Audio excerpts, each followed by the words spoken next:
Te cuento que este joven brillante es abogado, es un abogado con especialización en Derecho Internacional, es además el coordinador, director, gerente de alguna manera de lo que se llama el Club de Jerusalén para Periodistas. El hombre creó algo que seguramente usted ya conoce, Con Israel y por la Paz, que es un proyecto para difundir la realidad de Israel. Está cursando su maestría en la Universidad de Jerusalén. Me refiero a Matías Sacal. Matías, ¿cómo estás, Mati? Un gusto saludarte. Hola Miguel, un gusto y con esas introducciones me parece que no hay mucho más para agregar, digo. Y bueno, lo que usted ha hecho es esto. Yo solamente me remito a su trayectoria siendo tan joven y teniendo, bueno, tanta acción y tanta comprensión de lo que acontece en este mundo complejo y ni hablar en ese Medio Oriente en el cual estás. Mati, bueno, vamos por dos lados, por decirlo así. Uno, una lectura rápida de si estamos cerca de ese día después que todos esperan hace más de un año en esta larguísima y terrible guerra. La primera, entonces, para plantearte. Bueno, es una pregunta que incluso es difícil de responder porque el gobierno en su conformación actual se niega a hablar de cualquier tipo de escenario del día después. Eh, y ayer hemos visto como Netanyahu junto al nuevo ministro de Defensa, Israel Katz, ingresaron a la Franja de Gaza y desde allí Netanyahu claramente ofreció hasta un premio y garantizando la seguridad de aquellos gazatíes que tengan secuestrados, le ofrece 5 millones de dólares por cada secuestrado. Pero creo que la solución a la cuestión que estamos viviendo ahora en la Franja de Gaza es llegar a un acuerdo para la liberación de los secuestrados. Creo que el gobierno se niega a un acuerdo porque la condición de Hamas, que si bien está debilitado, que si bien sus fuerzas no son lo que eran el 6 de octubre, aún sigue teniendo importancia en el escenario en la Franja de Gaza, por ser que sigue con la misma exigencia que es el fin de la guerra. Cuestión que el gobierno y gran parte de sus ministros en su conformación actual no está dispuesto a ceder. Entonces, eh, es difícil hablar del día después cuando todavía no llegó ese día después, pero tampoco hemos visto por parte del gobierno alguna estrategia de hacia dónde quieren ir. Hay ciertos ministros que sí plantean la idea de retomar los asentamientos israelíes en la Franja de Gaza. Netanyahu en una de las conferencias de prensa había afirmado que esa no era una opción para él, pero bueno, nunca sabemos qué haces bajo la manga tiene Netanyahu. Eh, pero bueno, a la realidad de los hechos es que el gobierno no tiene ninguna estrategia para el día después y que estamos a 412 días desde el 7 de octubre y los secuestrados aún permanecen allí, 101 secuestrados, que creo que es un tema apremiante y lo que genera por lo menos mucha ansiedad en gran parte de la sociedad israelí es que eh, conforme pasa el tiempo, cada vez más se ve una apatía, una falta de interés por parte del gobierno en llegar a un acuerdo, pero no en el sentido de que no hay interés, sino en que no está en el orden de prioridades. Digamos, si uno abre las reuniones del gobierno de qué es lo que se está hablando, hoy en Israel se está hablando principalmente de el rol de la asesora judicial, la Yoetzet Mishpatit, la asesora legal del gobierno y que le plantea varios problemas eso al gobierno, pero es otro tema ese. Y digamos, toda la cuestión de los secuestrados está en un stand-by hace varios días. Obviamente que jamás sigue con esta exigencia de terminar la guerra. El gobierno de Israel, en su conformación actual, no está dispuesto a ceder y ahí estamos estancados. Mm. Y yo diría agregarle la frustración y la preocupación porque, como dijiste, el primer ministro, y más allá del tiempo que transcurrió para esta propuesta, le ofreció a aquellos, como recordaste, que tengan algún secuestrado, garantía para la persona y su familia de seguridad y los 5 millones de dólares. Digo, una propuesta muy atractiva en términos de lo que significa. Y no ha habido respuesta desde ese momento, no ha pasado mucho tiempo, pero no hemos visto gazatíes corriendo a decir, vengan que yo quiero tomar esta oportunidad de irme con mi familia a vivir tranquilo a Turquía o a cualquier lugar del mundo y con suficiente dinero como para pasarla lo mejor posible. Así que es algo extra que se agrega, yo diría, a la preocupación de la realidad que puedan estar viviendo los secuestrados.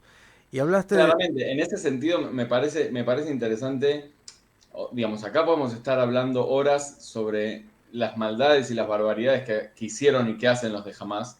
También podemos hablar de qué le pasa a ese Gazatí que sigue teniendo secuestrados en su casa, un terrorista que sigue teniendo secuestrados. Pero también me parece relevante poner sobre la mesa es qué es lo que está haciendo el gobierno de Israel ante la negativa insistente de Hamas de llegar a un acuerdo que implique el cese al fuego. El gobierno de Israel no quiere el cese al fuego, entonces dijimos, bueno, no queremos el cese al fuego, entonces vamos por la presión militar. La presión militar tiene sus límites, o sea, claramente la mayor cantidad de secuestrados fueron devueltos a través de un acuerdo. La presión militar tiene sus límites y esto el ejército se lo ha informado en reiteradas ocasiones a la clase política israelí. A diario en Israel estamos viendo que decenas de jóvenes mueren en Shebalia, que es ahí al norte de la Franja de Gaza, lugar donde el ejército de Israel ya estuvo y vuelve a estar. Y claramente la presión militar también termina matando a muchos secuestrados. Entonces, la presión militar, el acuerdo no es una opción porque el gobierno no quiere terminar la guerra. La presión militar no es una opción porque el mismo ejército, y así quedó demostrado, que cada vez que hay presión militar matan a los secuestrados. Entonces, ayer vimos una tercera opción que ofrece Netanyahu, que es, bueno, con dinero. Digamos, Dos creo de, que esa es la situación en la que estamos actualmente. dos de mi parte, la presencia de Amos Hochstein en este momento en el Líbano, ya en Israel, que plantea el acuerdo de alguna manera para parar, cesar lo que es el combate con Hezbollah. Y la segunda, hablaste que el gobierno de Israel no quiere un acuerdo, por lo menos hasta ahora, y algunos dicen es porque un acuerdo le trae un problema mayor político a Netanyahu. Tu visión.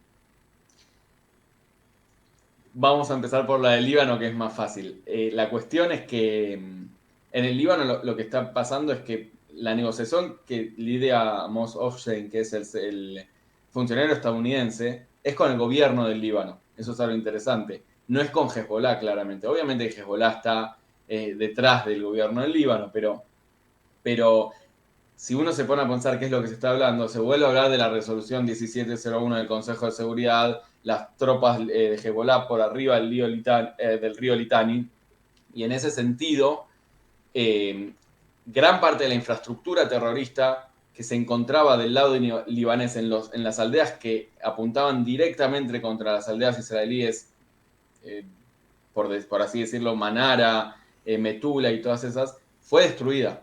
Fue destruida. El ejército israelí está bien adentrado en Líbano y han destruido gran parte de la infraestructura terrorista. Ujú. No ha eliminado, tampoco era un objetivo de la guerra, eliminar la capacidad militar de Hezbollah, como sí lo es con la Franja de Gaza, eliminar la capacidad militar de Hamas.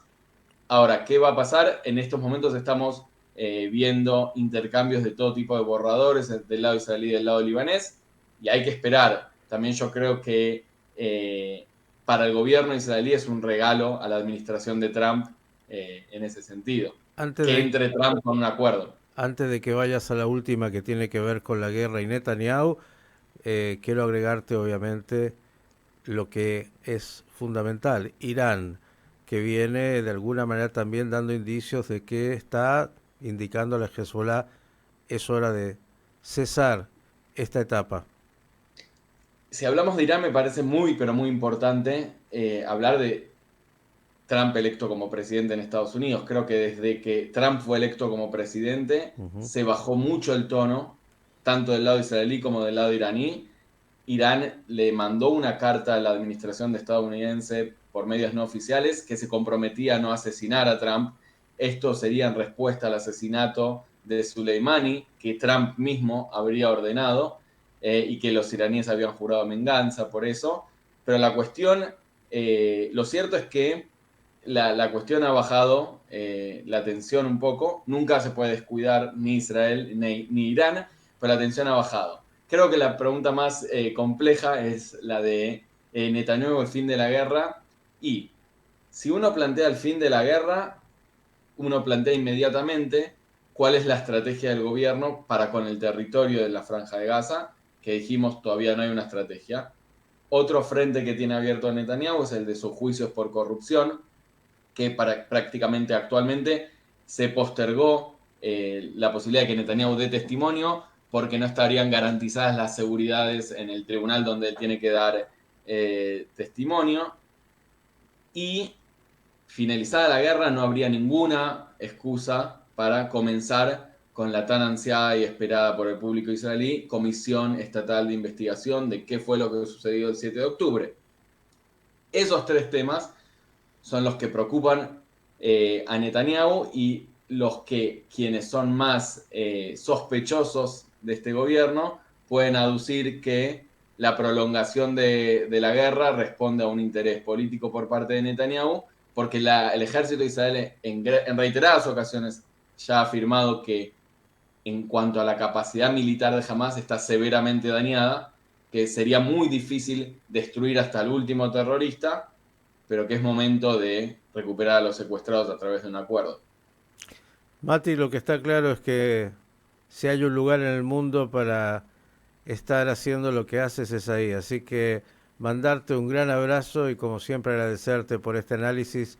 Te vamos a seguir convocando para que nos aportes un poco esa mirada tan necesaria. Abrazo grande y que, bueno, tengamos en algún momento, no muy lejano, ya demasiado, mejores noticias. Así esperamos con mejores noticias y un saludo para toda la audiencia por allá. El doctor Matías Sacal, un joven abogado, hombre que está también coordinando el Jerusalén Club de Periodistas y que nos ha hecho una lectura de ese Medio Oriente, en particular la situación de Israel, tanto con sus vecinos, con sus enemigos, como también interna, que es otra guerra.